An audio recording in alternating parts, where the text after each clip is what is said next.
If you watch college football on a Saturday afternoon, you probably aren't thinking about the American Civil War, but pieces of the Civil War are hiding in plain sight all across college sports. They're in the names of teams like the Missouri Tigers and the Kansas Jayhawks. They're buried in the history behind some of the sports rivalries. Some of these names take us directly onto Civil War battlefields. Others take us even further back, to the violence that helped push the country towards war in the first place. But together, they show how pieces of America's Civil War history have survived in places you might not ever expect to find them, including a college football stadium on a Saturday afternoon.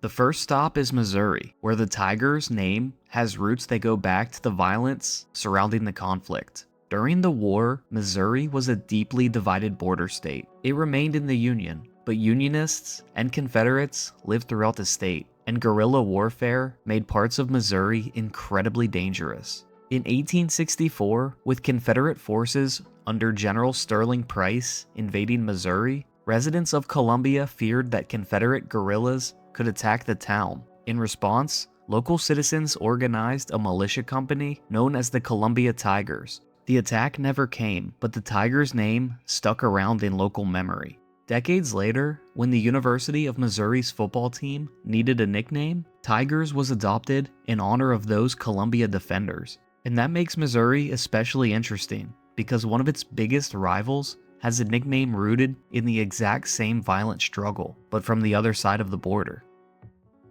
Long before the University of Kansas had a football team, Jayhawkers were already associated with Kansas. During the years leading up to the Civil War, pro- and anti-slavery forces fought over whether Kansas would enter the Union as a free or slave state, a period that became known as Bleeding Kansas. The term Jayhawker eventually became closely associated with anti-slavery Kansans, and when the Civil War began, it was also used for Union troops and irregular fighters from the state.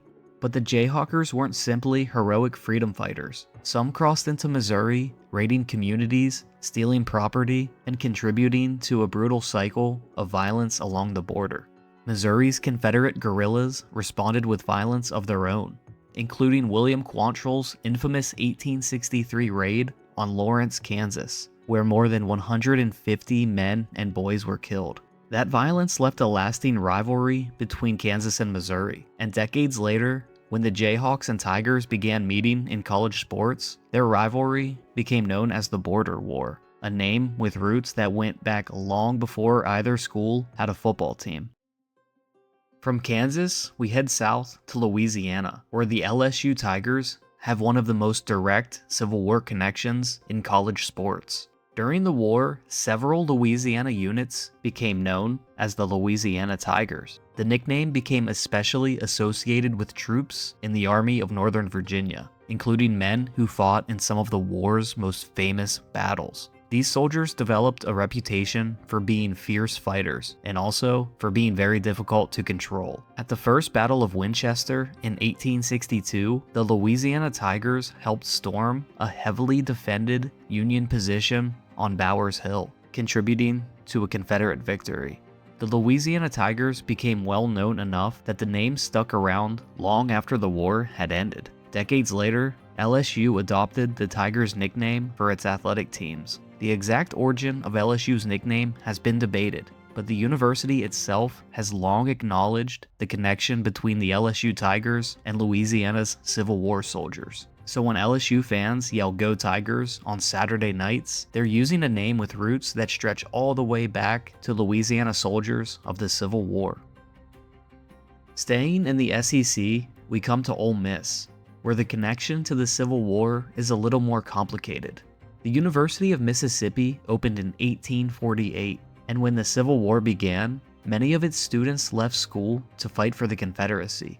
Most famously, a large number joined Company A of the 11th Mississippi Infantry, a unit that became known as the University Grays. The Grays fought with the Army of Northern Virginia and suffered devastating losses during the war. At Gettysburg, they took part in Pickett's charge on the final day of the battle. Of the men from the company who went into the charge, everyone was reportedly killed or wounded. But the university's athletic teams weren't actually called the Rebels during the Civil War, or even immediately afterward. The Rebels nickname wasn't officially adopted until 1936, when it was selected to replace the old nickname, the Flood. Over time, Ole Miss leaned heavily into Confederate imagery surrounding that identity. Confederate flags became common at football games, and Colonel Reb eventually became the school's mascot.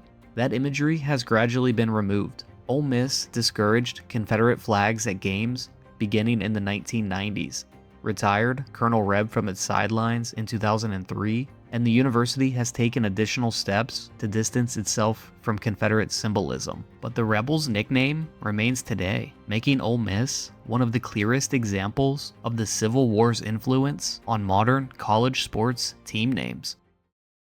Ohio had been known as the Buckeye State long before the Civil War, and people from Ohio were already commonly called Buckeyes. During the war, that nickname naturally followed Ohio soldiers into the Union Army. Newspapers, politicians, and soldiers themselves used Buckeyes as a shorthand for the men serving in the war.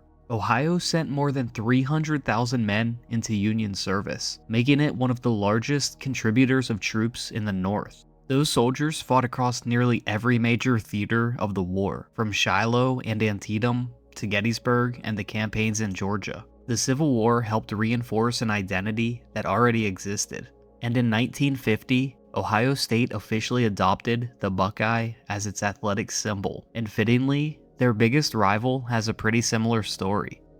Michigan's Wolverine nickname also predates the Civil War. It was already part of the identity associated with people and soldiers from that state. During the war, the name followed Michigan soldiers into the Union Army, carrying their state's already established identity onto the battlefield. Michigan sent around 90,000 men to serve during the war, and its soldiers fought in major battles from First Bull Run to Gettysburg and beyond. Michigan was also the adopted home to one of the Union's most famous cavalry commanders, George Armstrong Custer, who led Michigan cavalrymen at Gettysburg. The University of Michigan adopted Wolverines as their nickname in the late 19th century, and it is just really fascinating to me that more than 160 years ago, you could have Buckeyes and Wolverines on the same battlefield, on the same team. Indiana's Hoosiers fit here too. The nickname was also already being used for people from Indiana before the Civil War, and Indiana soldiers also carried that nickname into war. The Hoosiers were officially coined for Indiana University during the 1923 football season, when the athletic program began referring to the team as the Scrapping Hoosiers. For the last example I'll talk about, we head back south to my home state of North Carolina and the UNC Tar Heels. North Carolina had long been a major producer of tar, pitch, and turpentine. And prior to 1861, Tar Heel was already being used as a nickname and sometimes as an insult for North Carolinians. During the Civil War, the name Tar Heels became very closely associated with North Carolina soldiers. One popular story claims that North Carolina troops earned the nickname because they stood their ground in battle, as if they had tar stuck to their heels. There are several versions of that story, including one involving Robert E. Lee, supposedly praising North Carolina soldiers, but those stories are most certainly more legend than fact. What we do know is that Tar Heel was definitely being used for North Carolinians during the Civil War, and by the end of the conflict, a name that had sometimes been used as an insult was becoming a source of state pride. UNC eventually embraced that identity as well, and by the late 1800s, Tar Heel had become firmly associated with the university. Some of these college nicknames come directly from the Civil War, while others had already been around for decades. But in those cases, the war and the intense sense of state identity and pride that came with it helped transform those older nicknames into symbols of the states themselves, eventually carrying over into college sports. This is a topic that has always fascinated me, because so many of these names are such a normal part of college sports today that I don't think a lot of people realize just how much history is hiding behind them. And these definitely aren't the only examples. There are so many more connections between college sports and the Civil War that I couldn't fit into this video. So if there's a team or story that I missed, let me know in the comments. I also want to give a huge thank you to Chris from Vlogging Through History for reacting to one of my latest videos. That reaction brought a ton of new people over to the channel, and we've now passed 2,000 subscribers, which is incredible. So to everyone who's new here, welcome, and thank you for checking out my stuff. And as always, if you've enjoyed the video, leave a like and consider subscribing if I've earned it. And until next time, thanks for watching.